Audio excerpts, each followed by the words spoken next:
The glass of grape juice flew directly toward my white dress. The purple liquid spread across the fabric like a stain of shame for everyone to see, soaking into the very outfit I had bought with money I didn't truly have. The chatter in the room stopped for a brief second, and then came the explosion of laughter, sharp, cruel, echoing like broken glass in my ears. My granddaughter, Aubrey, only 8 years old, stood there holding the empty glass, her lips curved into a smile that was far too practiced for a child. "Aubrey, you're terrible," my daughter-in-law shrieked. But there was no reprimand in her tone, only delight, as though humiliating me had been the evening's chosen form of entertainment. My son, Marcus, tried to cover his laughter with his hand, but the sparkle in his eyes betrayed the truth. He was enjoying this. The guests around us exchanged whispers, pointing at my ruined dress, snickering like a pack of hyenas circling their prey. And then Aubrey delivered the dagger, her small voice dripping with venom disguised as innocence. "Mommy said you don't belong here." Her words didn't just hang in the air. They slammed into me, echoing louder than the music, louder than the laughter, louder than my own heartbeat. That single sentence tore through years of denial I had built around myself. I sat there frozen, the grape juice clinging to my skin, my dignity dissolving with each passing second. But even in my silence, the humiliation grew into its own twisted performance, and I could see it in Tanisha's satisfied smile. This had all been deliberate, planned, orchestrated for the amusement of everyone present. I rose from my chair slowly, trembling, but I forced myself to hold my head high. If I had collapsed in that moment, they would have won entirely. I walked toward the kitchen, their laughter following me like a cruel parade. Inside, I grabbed a towel and began dabbing at the deep purple stain, my hands moving in mechanical repetition, while my thoughts spiraled. And then, halfway through scrubbing, the moment replayed in my mind like a cruel cinematic loop, the glass of grape juice flying directly toward my white dress, the purple liquid spreading like shame for everyone to see. It wasn't just an accident. It was a symbol, a declaration. They wanted me stained. They wanted me humiliated. They wanted me out. That's when something broke inside me, but not in the way they expected. It wasn't my spirit collapsing. It was the chains of denial snapping one by one. I had spent years convincing myself that maybe, just maybe, they loved me in their own way, that perhaps my presence mattered, that if I tried harder, gave more, sacrificed more, they would see me, respect me, appreciate me. But tonight's spectacle stripped away every lie. I wasn't family in their eyes. I was the joke, the obligation, the burden. And now I finally understood. I pressed the towel against the dress again, but I wasn't really cleaning anymore. My mind was elsewhere, racing with clarity I hadn't allowed myself to feel in years. The humiliation wasn't the end, it was the beginning. Because while they were out there laughing, congratulating Aubrey for her mischief, and Tanisha was retelling the incident like her favorite story, something inside me shifted. My shame hardened into determination. My silence sharpened into resolution. They thought they had broken me, but they had only woken me up. When I finally looked into the small kitchen mirror, I didn't see a woman crushed by cruelty. I saw a woman who had been blind for too long, who had bent and sacrificed until there was nothing left. And now I was done bending, done sacrificing, done begging for love that was never real. The night air waiting outside would not carry away a broken victim. It would carry someone reborn. They had laughed at me tonight, but what they didn't know is that laughter has an echo. And sometimes that echo comes back louder than the original sound, carrying consequences no one imagined. As I stepped back into the night air after leaving that kitchen, I could still hear the muffled laughter from inside, as if the walls themselves were mocking me. I gripped my purse tighter, each step toward the front door echoing louder in my head than the music that pulsed behind me. Nobody noticed when I walked out. Nobody said goodbye. Nobody asked if I was okay. To them, my exit wasn't an interruption, it was a relief. They could enjoy themselves better without me there, the unwanted grandmother with her ruined dress and silent shame. But as I slid into the driver's seat of my car and caught my own reflection in the rearview mirror, I didn't see the broken woman they imagined. My eyes were dry, my jaw was clenched, and my reflection was colder, harder, more determined than I had seen in decades. For the first time, I wasn't crying. For the first time, I wasn't begging for their love. For the first time, I was ready to face the truth. And the truth hit me like a tidal wave. This wasn't the first humiliation. This was only the climax of years upon years of cruelty I had disguised as family life. I thought back to Marcus's last birthday, when I had spent money I didn't have, $200, on a watch he once mentioned wanting. I had walked miles, taken 2 buses, and stood on aching feet to find that gift.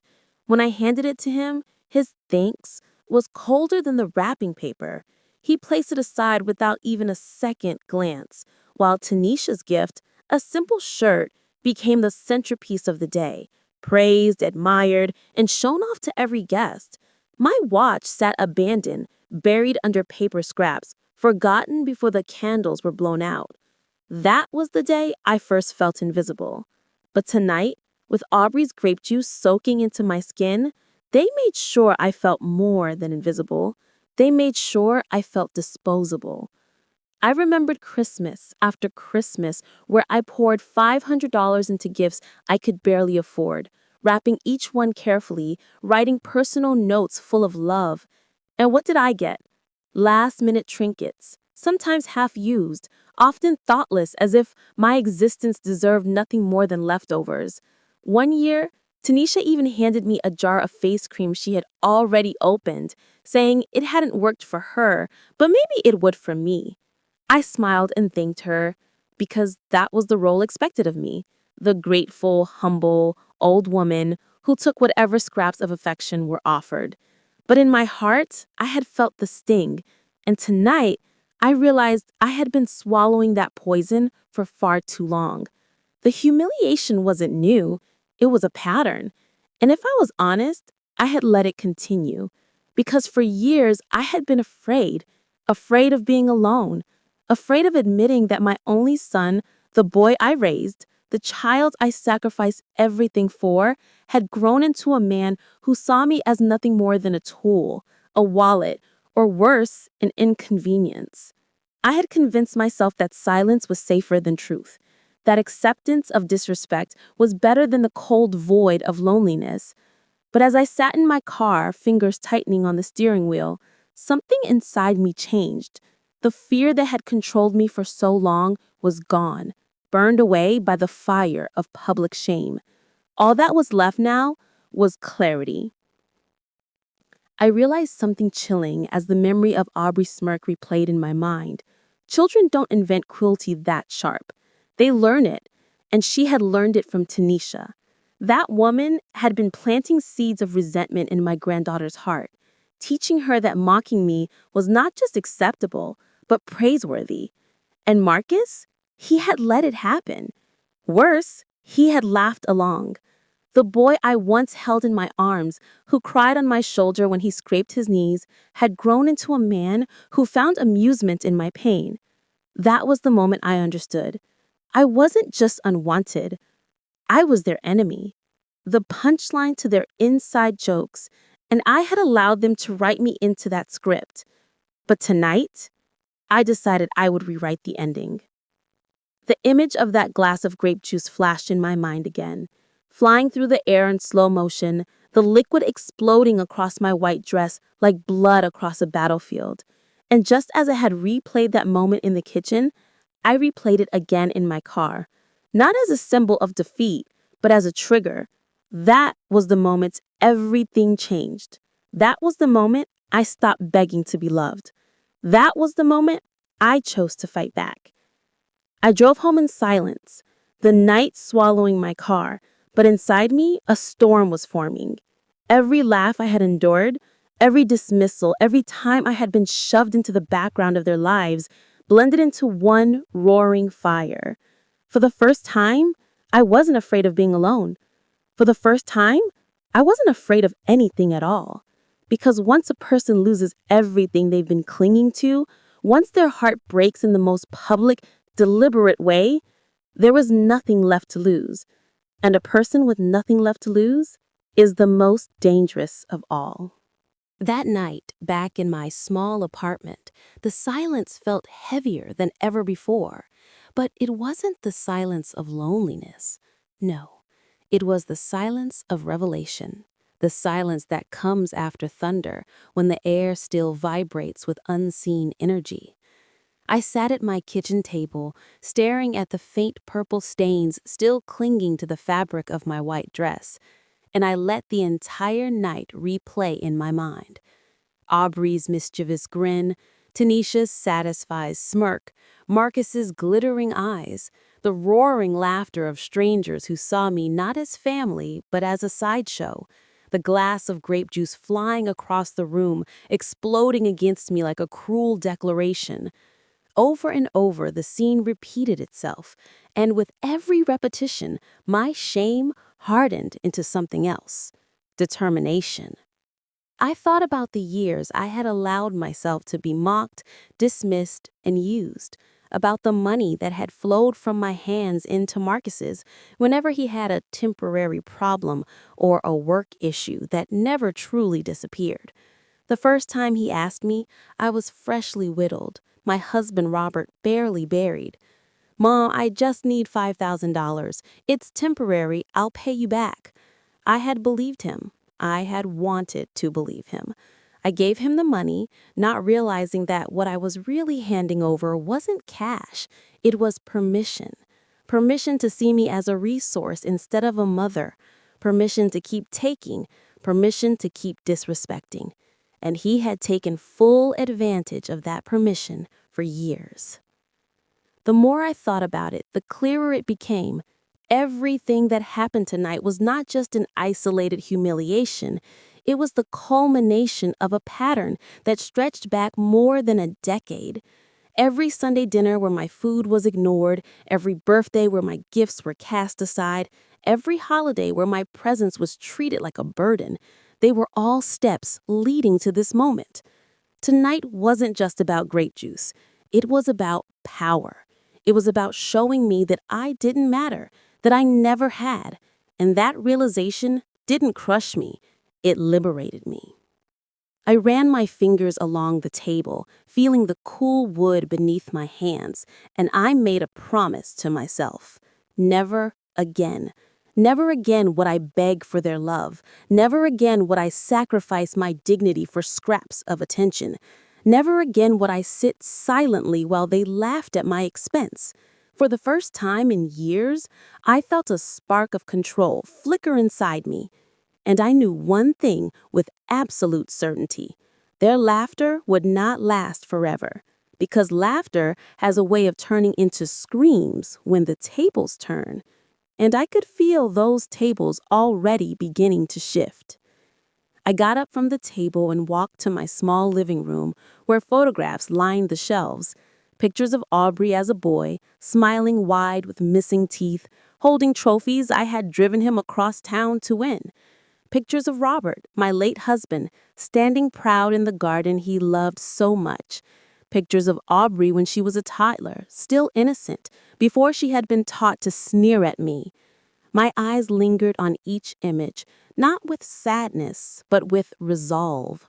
They had forgotten the woman who had built the foundation of their lives.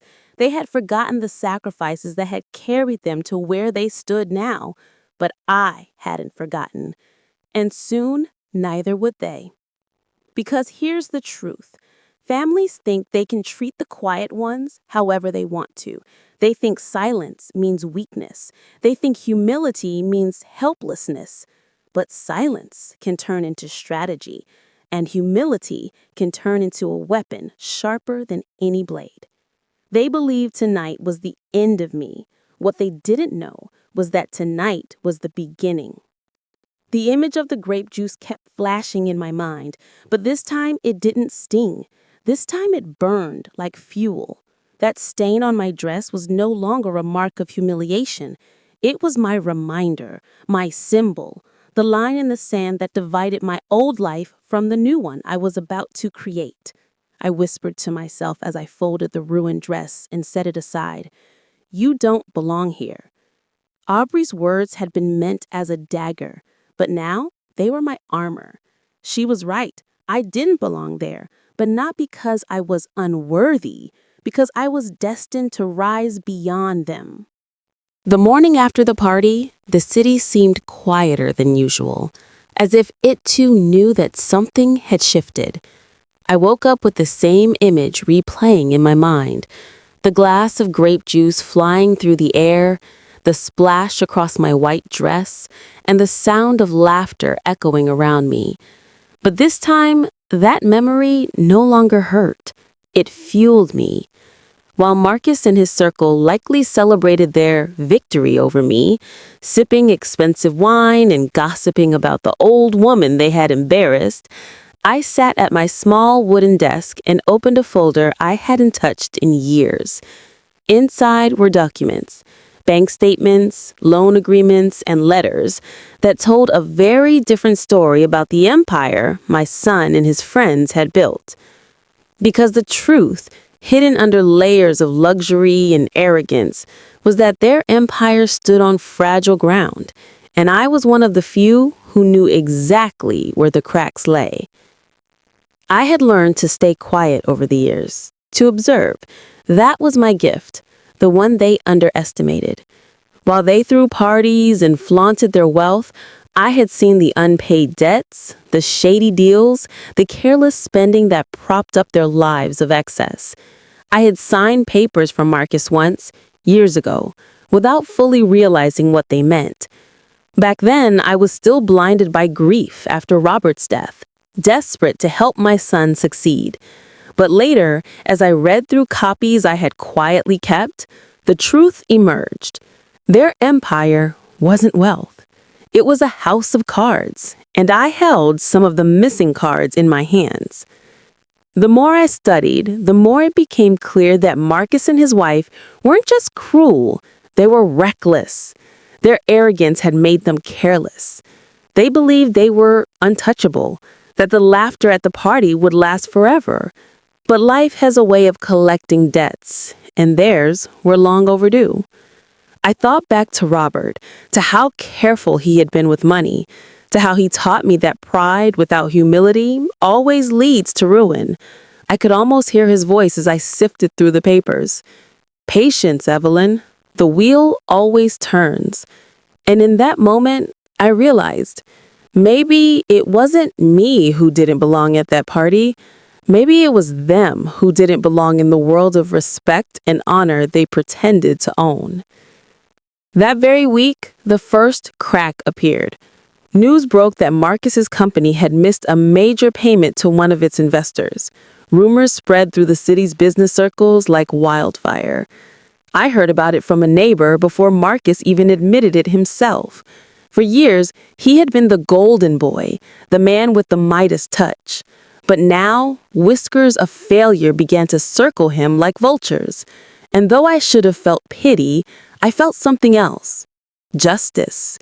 Because this wasn't misfortune. This was consequence. At first, Marcus tried to cover it up.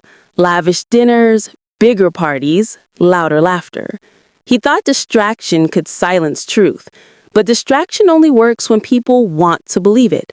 And by now, even his closest allies were starting to doubt him. Aubrey, the same daughter-in-law who had smirked at me with grape juice soaking my dress, was suddenly less eager to post pictures of her luxury handbags and diamond necklaces. She knew, perhaps before Marcus did, that the world they had built was beginning to crumble. And it wasn't just financial. No, money was only the beginning. With the money came the relationships, the so-called friends who had laughed at me, who had cheered when I was humiliated. Slowly, they began to pull away. Invitations stopped arriving. Phone calls went unanswered. The same people who had raised glasses to Marcus's success now whispered behind his back, calling him reckless, careless, finished. And I, sitting quietly in my modest home, knew the truth. They were only tasting the medicine they had served me for years. The loneliness, the isolation, the sting of being the joke. But this time, the joke was on them. I still said nothing. I didn't need to. That was the most powerful part. While they scrambled to hold on, I simply watched. I walked through the same grocery store aisles, greeted the same neighbors, lived my quiet life. But deep down, I carried the knowledge that every empire built on arrogance eventually collapses. The humiliation they had thrown at me with such cruelty had boomeranged back, and now, with every day that passed, the cracks in their perfect image widened. One evening, weeks after the party, I sat by my window with a cup of tea as the sun set. From my apartment, I could see the glow of their mansion in the distance. It had once seemed unreachable, a shining symbol of success I could never touch. But now I saw it differently, not as a castle, but as a cage. Walls built high to keep the truth out, walls that were now beginning to shake.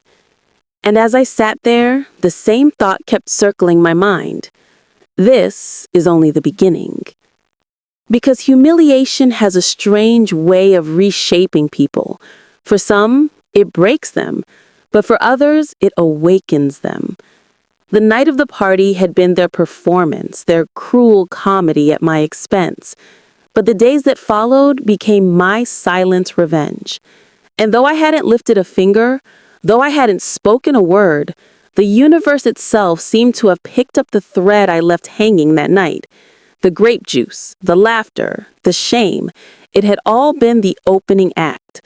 What was coming next would be the tragedy nobody imagined. The cracks in Marcus's empire widened faster than even I expected. At first, it was whispers in business circles, but soon, those whispers turned into headlines. His face, once plastered across glossy magazines as a visionary entrepreneur, now appeared in online articles with titles like, "Is the King Losing His Crown?" I watched from my small apartment, scrolling through the news, a cup of tea in my hands, as the world slowly began to see what I had always known, that behind the polished smile and expensive suits was a man drowning in arrogance and debt. But the real downfall wasn't in the numbers on a balance sheet. It was in the people. Because money can be rebuilt, but trust, once that crumbles, everything else falls with it. Aubrey, who had once relished every chance to show off her husband's success, began to distance herself. At dinners, I heard, she no longer defended Marcus with the same confidence. Her Instagram, once flooded with designer bags and vacations, grew quieter, and when she did post, Marcus was suspiciously absent. For years, they had played the perfect couple, her smile wide, his arm draped protectively around her waist. But perfection is a fragile mask, and when it breaks, the shards cut deep. Rumors swirled that Aubrey had been meeting with an old acquaintance, a man Marcus once considered a rival. I didn't know if it was true, but I didn't need to. The mere possibility was enough to weaken Marcus's position. In their world, appearances were everything. A crumbling business could be explained away, but a crumbling marriage? That was blood in the water. And the sharks swam closer. And then there was Tanisha, their daughter. At the party, she had laughed the loudest when the grape juice soaked my dress, her teenage cruelty sharpened by the approval of her parents. But children mirror what they see, and when the foundation beneath them shakes, they fall the hardest. At school, Tanisha went from being the queen bee to the subject of hushed whispers. Other parents, once eager to connect with Marcus's family, now told their children to keep their distance. Too much scandal, too much trouble, they whispered. The same girl who had mocked me for being out of place now found herself isolated, sitting at lunch tables alone, scrolling through her phone with tears in her eyes while pretending not to care. It was ironic, really. I had sat in silence for years, enduring the sting of exclusion, Now they tasted the same bitterness. And though I hadn't lifted a hand against them, their own arrogance had delivered the blow. One evening, the phone rang. It was Marcus. His voice, once dripping with confidence, now cracked with exhaustion. "Mom," he said quietly, almost like a boy again, "things are bad. I just need—" He paused, and I knew what was coming. He was about to ask for money, again. The same cycle, repeating itself, but this time something inside me shifted. I didn't feel the old ache to save him, to protect him from the world. I felt clarity. "I can't, Marcus," I said softly. "Not anymore." There was silence on the other end. For the first time in his life, he realized the safety net he had always relied on was gone.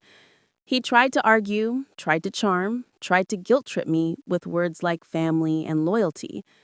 But my resolution was firm. "Family," I told him, "isn't about what you take. It's about what you give. And you've given me nothing but shame." My words landed like stones, and when he hung up, I knew he wasn't just losing money. He was losing the one person who had always stood behind him. And that was when the real unraveling began. Because a man can fight the world if he has someone at his side, but when he loses even that, he is left exposed. Aubrey stopped attending events with him. Tanisha stopped looking him in the eye. His friends stopped returning calls. And Marcus, the man who once laughed as I stood humiliated in the center of his grand party, now found himself alone in rooms that used to overflow with admirers. The stain of grape juice on my white dress once marked me with shame, but now Marcus wore his own stain. One invisible, but far more permanent. A stain of arrogance, betrayal, and downfall. And the world could see it. Still, I said nothing. I didn't need to push. The wheel of fate had already begun its turn, and Marcus was caught beneath it. My silence, once his favorite weapon against me, had become my greatest weapon against him. Because in silence, I watched. And in silence, I waited. The laughter of that party still echoed in my mind, but it no longer hurt. It promised me something greater. And as Marcus's empire continued to collapse, I couldn't help but feel that same thought rising again and again in my heart. This is only the beginning. The walls didn't just crumble around Marcus. They collapsed in a storm of lawsuits, headlines, and betrayals so sharp they could have sliced through steel. What began as whispers in the business world turned into a media spectacle. Overnight, Marcus went from being praised as the man with the golden touch to the face of fraud, debt, and failed promises. It wasn't just financial. It was personal. Partners who had once toasted him with champagne now sued him with a vengeance, dragging his name through courtrooms and newspapers. Every dollar he owed became a headline, every misstep a story. I would sit on my worn couch in my small apartment, the TV light flickering across the room, and watch newscasters speak about my son as if he were a stranger. Dupree's Investments faces federal investigation. Sources say millions are unaccounted for. Insiders claim lavish spending contributed to downfall. Each segment was like a blow, but not to me, to the image Marcus had built. He had laughed when I was humiliated in front of strangers. Now, the entire world laughed at him. And it wasn't just the media. Friends, those so-called loyal companions who filled his house at every party, vanished faster than snow in the sun. The phone that once rang endlessly with invitations and deals now sat silent. Investors who had begged to be part of his projects now publicly declared they had always had doubts.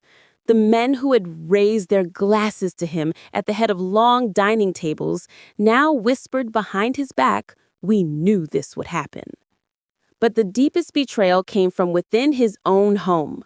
Aubrey, tired of defending a sinking ship, filed for separation. She painted herself as the victim, claiming she had no knowledge of his dealings and suffered under his recklessness. I knew the truth. She had enjoyed every diamond, every designer bag, every vacation he had bought with stolen or borrowed money. But when the tide turned, she jumped ship, leaving Marcus to drown alone. She even filed for custody of Tanisha, painting Marcus as unfit. The man who had once gloated about having it all now faced losing not just his wealth, but his family. And Tanisha, the girl who once smirked as grape juice dripped down my dress, became the subject of online gossip herself. Videos of her lavish lifestyle surfaced, mocking her as the spoiled princess of a scammer. Classmates posted cruel memes, and strangers left comments on her photos calling her the daughter of a thief. I had seen shame in my life, quiet, hidden shame. But theirs was broadcast, amplified, recorded forever on the internet. And no apology, no excuse could erase it. One evening, the news showed Marcus entering a courthouse, cameras flashing, reporters shouting questions he couldn't answer. He looked smaller somehow, his shoulders bent, his once tailored suit wrinkled. That was the moment I realized his downfall wasn't just financial, it was spiritual. The arrogance had drained from his face, replaced with fear. And for the first time in decades, I saw in him the boy I once held in my arms, the boy who begged for help. But this wasn't a child anymore. This was a man reaping what he sown. Neighbors in my building, people who barely knew me, knocked on my door just to say, "Isn't that your son on the news?" Some pitied me, others were curious. Some even smirked. They expected me to feel shame, but I didn't. I felt something else entirely, a strange mixture of sorrow and vindication. I had been silent for so long, carrying their cruelty like a stone in my chest. Now, the weight was gone, shifted onto their shoulders. Marcus called me again. His voice was hoarse, desperate. "Mom, please, I need you. Just a place to stay until I figure this out. They've taken the house." I could hear the chaos behind him. Papers rustling, doors slamming, Aubrey shouting. For a moment, I closed my eyes and remembered the kitchen that night. The laughter as grape juice ran down my dress, the way no one came to my defense. I remembered walking out the door, ignored, invisible. "No, Marcus," I whispered. "You chose your path. Now you walk it." The line went quiet. No more arguing, no more guilt trips, just silence. And then a faint, broken sob before the call disconnected. That night, for the first time in years, I slept peacefully. Not because I was happy about his suffering, but because I finally understood. Justice didn't always come in courtrooms. Sometimes justice was watching the proud fall under the weight of their own cruelty. And yet, as I drifted into sleep, one thought haunted me. If this was only the middle of their story, what more was still to come? The whispers about my humiliation had already begun to fade in the town, replaced now by louder, darker whispers about her family. People who once admired their wealth and envied their social standing now looked at them with suspicion and disgust. But what shocked everyone most was not the bankruptcy itself. It was the revelation of how far they had gone to maintain their image of perfection. One evening, as the autumn winds began to chill the streets, news spread like wildfire that investigators had uncovered fraudulent dealings in her father's company, hidden debts, fake contracts, and bribes to keep everything under wraps. It all came tumbling out like a house of cards. The perfect family that had once stood above everyone else was suddenly naked before the world, their secrets scattered like ashes in the wind. I remember sitting quietly in my room that night, the purple-stained dress folded neatly in a box beside me, as I read every detail in the local paper. The same people who laughed when grape juice soaked through my dress were now the subject of every cruel joke in the neighborhood.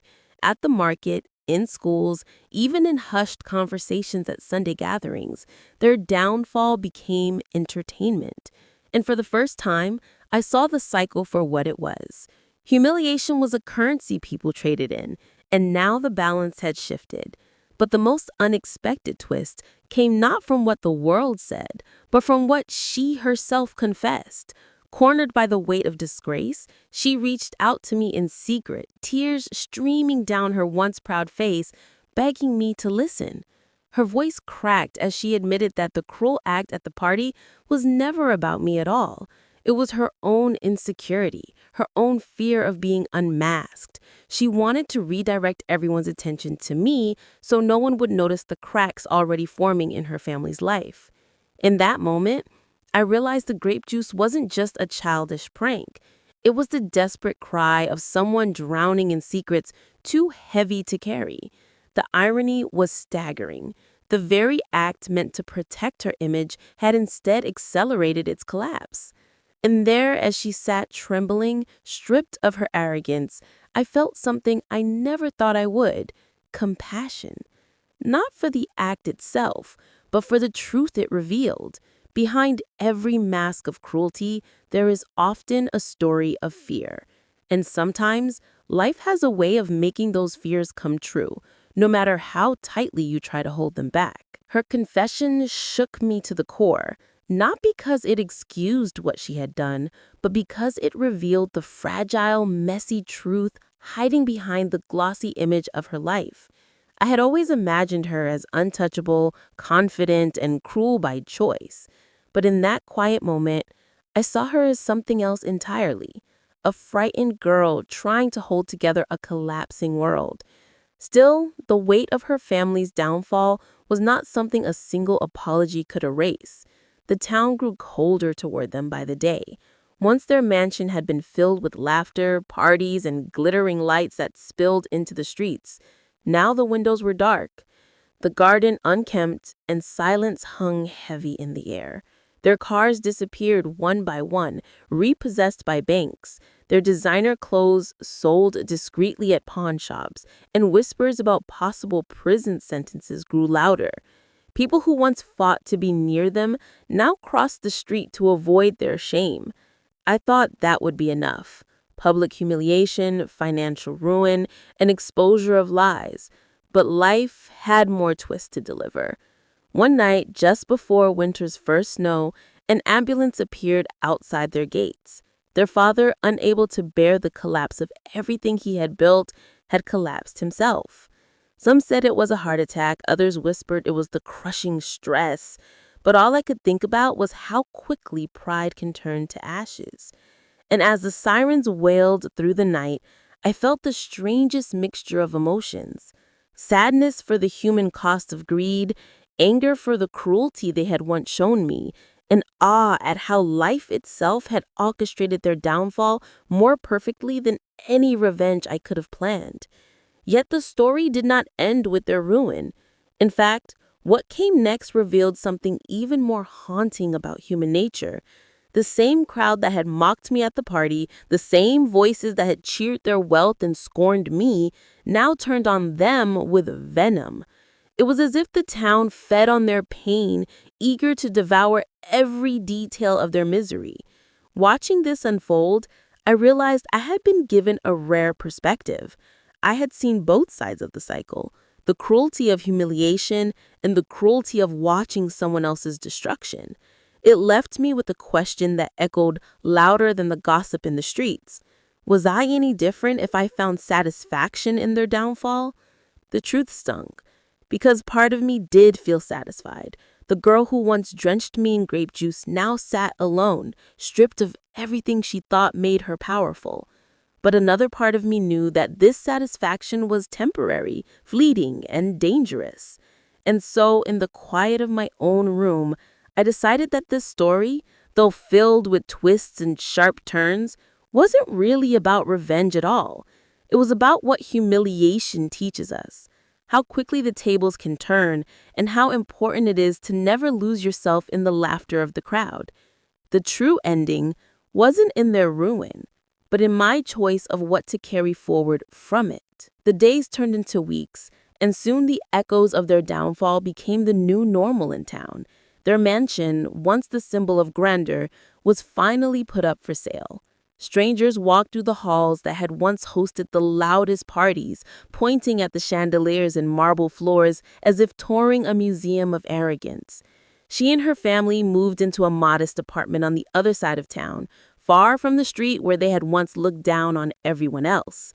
For the first time, she had to walk into a grocery store without designer bags or a chauffeur waiting at the curb. People who once admired her now smirked when she passed, some even daring to whisper loud enough for her to hear.